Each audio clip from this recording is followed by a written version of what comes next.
नमस्कार आणि या सत्रात आपले स्वागत आहे. आज आपण ज्या स्रोतांचा अभ्यास करणार आहोत ते आपल्याला एका अशा संघर्षात घेऊन जातात जो पृथ्वीवर सुरू होण्याआधीच स्वर्गात सुरू झाला होता. विषय आहे स्वर्गातील बंड. आता हे ऐकून कदाचित देवदूत आणि राक्षसांमधल्या एखाद्या मोठ्या लढाईचं चित्र डोळ्यासमोर येईल, पण आज आपलं ध्येय त्याहून खूप खोल आहे. आपण केवळ काय घडलं हे पाहणार नाही, तर या संघर्षामागचं का समजून घेणार आहोत. कारण स्रोत सांगतात की ही केवळ सत्तेची लढाई नव्हती, तर हा एक कायदेशीर आणि तात्विक वाद होता. अगदी बरोबर. याला आपण एक प्रकारे एका वैश्विक कोर्टात चाललेल्या केससारखं पाहू शकतो, जिथे देवाच्या शासन करण्याच्या पद्धतीवरच म्हणजे त्याच्या कायद्यांवर आणि त्याच्या चारित्र्यावरच प्रश्नचिन्ह उभं केलं गेलं. ही कथा सत्तेच्या लालसेपेक्षा जास्त न्यायाच्या व्याख्येबद्दल आहे. आणि या केसचा निकाल काय लागेल यावर खरं तर संपूर्ण विश्वाचं भविष्य अवलंबून होतं. त्यामुळे आज आपण या वैश्विक खटल्याची फाईल उघडून पाहणार आहोत. उत्तम. चला तर मग ह्या खटल्याच्या मुळाशी जाऊया. कोणताही कायदेशीर वाद समजून घेण्यासाठी आधी कायदा काय आहे हे समजून घ्यावं लागतं. तर मग देवाच्या शासनाचा पाया काय आहे? स्रोत सांगतात की ते एका सिंहासनाद्वारे चालतं. पण हे सिंहासन म्हणजे फक्त एक सोन्याची खुर्ची नाही, बरोबर? याचा अर्थ काय? बरोबर. हे केवळ एका खुर्चीचं प्रतीक नाही. सिंहासन म्हणजे एक संपूर्ण शासन प्रणाली, एक सिस्टम ऑफ गव्हर्नन्स. जसं आपण म्हणतो की दिल्लीत कोणाचं शासन आहे, तसं देव थेट प्रत्येक गोष्टीत हस्तक्षेप करत नाही, तर त्याने एक रचना तयार केली आहे. आणि या रचनेचा आधार काय आहे? तर स्रोत सांगतात, न्याय व नीतिमत्ता तुझ्या राजासनाचे पाये आहेत. म्हणजे या शासनाचे दोन मुख्य खांब आहेत, न्याय आणि नीतिमत्ता. आणि ह्या सगळ्याला एकत्र बांधून ठेवणारी गोष्ट म्हणजे प्रेम. अच्छा, म्हणजे हे नियम हे करू नको ते करू नको अशा बंधनांसाठी नाहीत, तर स्वतःला आणि इतरांना इजा पोचवू नका यासाठी बनवलेली एक सुरक्षा प्रणाली आहे. जसं ट्रॅफिकचे नियम आपल्याला त्रास देण्यासाठी नसतात, तर अपघात टाळून सगळ्यांना सुरक्षित ठेवण्यासाठी असतात. अगदी अचूक उदाहरण आहे. स्रोतांमध्ये हेच सांगितलं आहे की प्रेम शेजाऱ्याचे वाईट करत नाही, म्हणून प्रेम हे नियमशास्त्राची परिपूर्ती आहे. याचा अर्थ, जर तुमच्या मनात प्रेम असेल तर तुम्ही नियम आपोआपच पाळता. तुम्हाला कोणाला सांगावं लागत नाही की चोरी करू नका किंवा खोटं बोलू नका, कारण प्रेम तुम्हाला ते करूच देत नाही.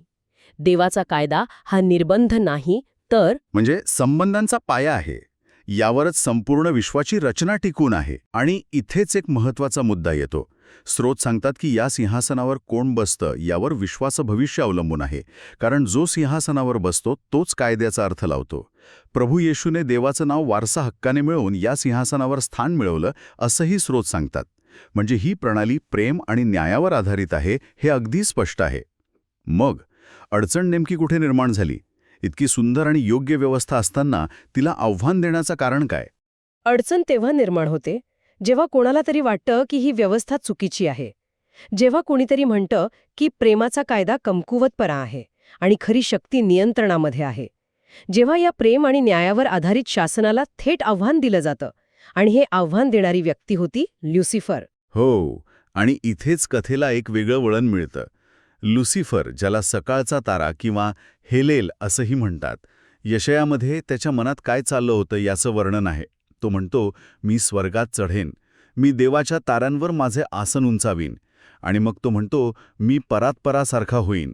आता हे मी परात्परासारखा होईन हे वाक्य खूप महत्त्वाचं आहे. हे फक्त मला राजा व्हायचं आहे असं नव्हतं, नाही का?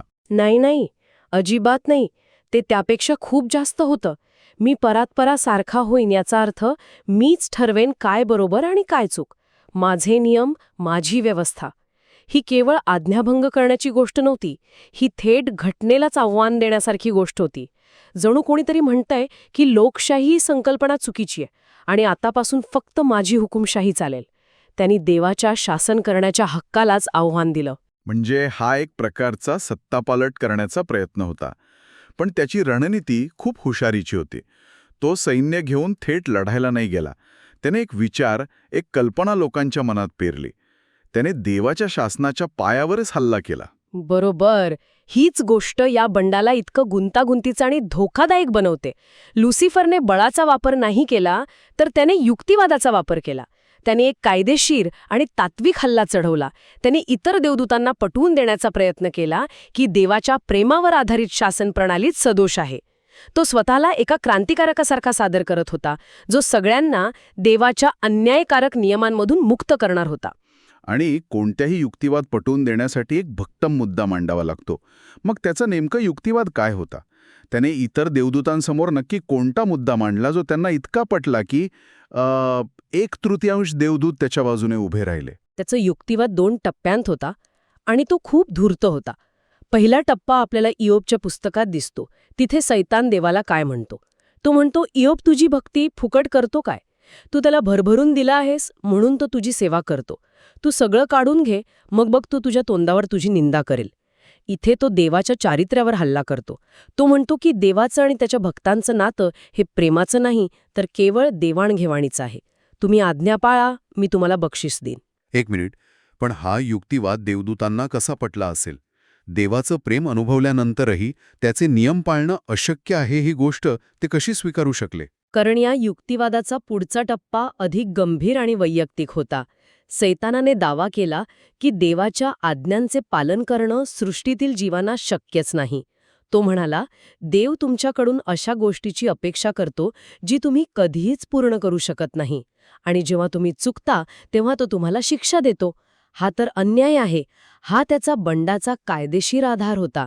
त्याने स्वतःला पीडितांच्या बाजूने उभा असलेला वकील म्हणून सादर केलं. हा तर खूपच मोठा आणि धोकादायक आरोप आहे. कारण जर हा तर्क आपण क्षणभर स्वीकारला तर त्याचे परिणाम खूप भयानक होतील. हो, त्याचे परिणाम काय होतील हेच समजून घेणं महत्वाचं आहे. जर सैतानाचा दावा खरा मानला तर पहिलं, देव एक खोटे बोलणारा ठरतो. कारण त्याने अशा आज्ञा दिल्या ज्या पाळणं शक्यच नाही, तरीही तो म्हणतो की त्या चांगल्या आहेत. आणि याचा परिणाम केवळ देवाच्या प्रतिष्ठेवर नाही, तर संपूर्ण विश्वासाच्या पायावर होतो. जर देव खोटं बोलू शकतो तर त्याच्या कोणत्याही वचनावर विश्वास कसा ठेवायचा?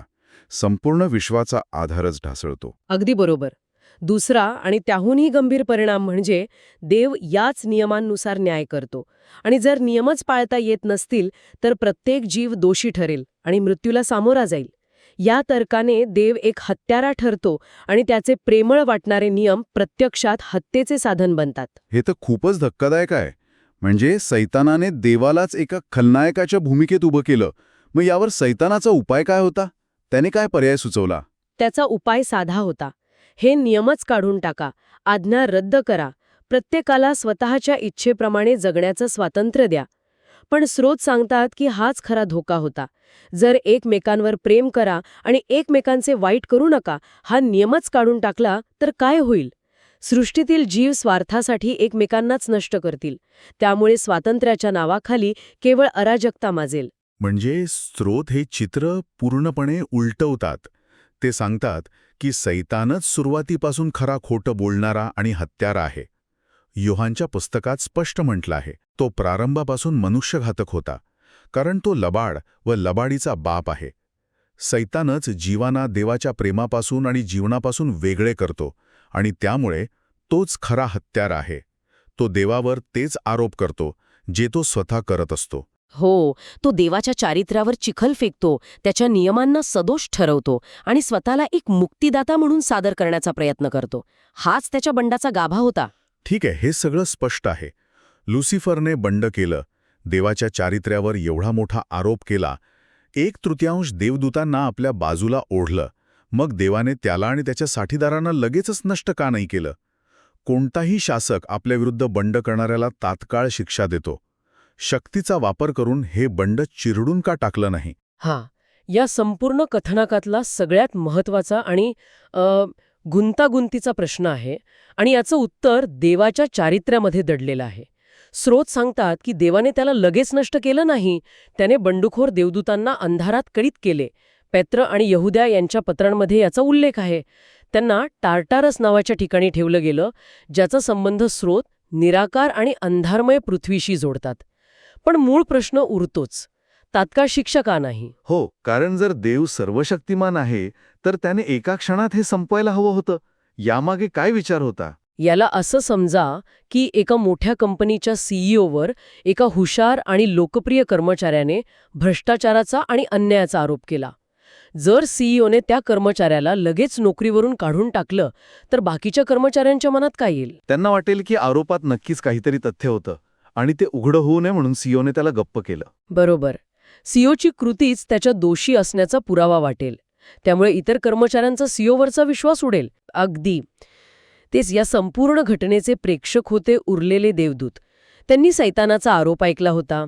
त्यांनी ऐकलं होतं की देवाचे नियम पाळणं अशक्य आहे आणि त्याचं शासन अन्यायकारक आहे. पण हा आरोप खरा आहे की खोटा हे त्यांना सिद्ध झालेलं माहीत नव्हतं. जर देवाने सैतानाला त्याच क्षणी नष्ट केले असते तर देवदूतांच्या मनात कायमची शंका राहिली असती.